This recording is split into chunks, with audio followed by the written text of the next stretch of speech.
दोगे कि नहीं? बोलने दोगे ना? तो भारत माता की, भारत माता की, भारत माता की। एक मिनट, एक एक कार्यकर्ता की बात सुनी जाएगी। कल मैंने अपने भाषण में भी कहा था,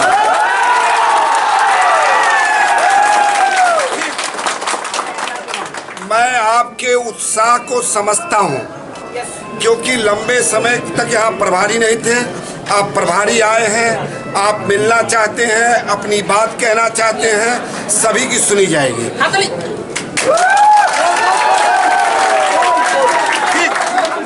अभी मैं अपना भोजन का कार्यक्रम कैंसिल करके अभी विधायकों से मिलने के बाद, सभी कार्यकर्ताओं से मिलने के बाद ही मैं जाऊंगा।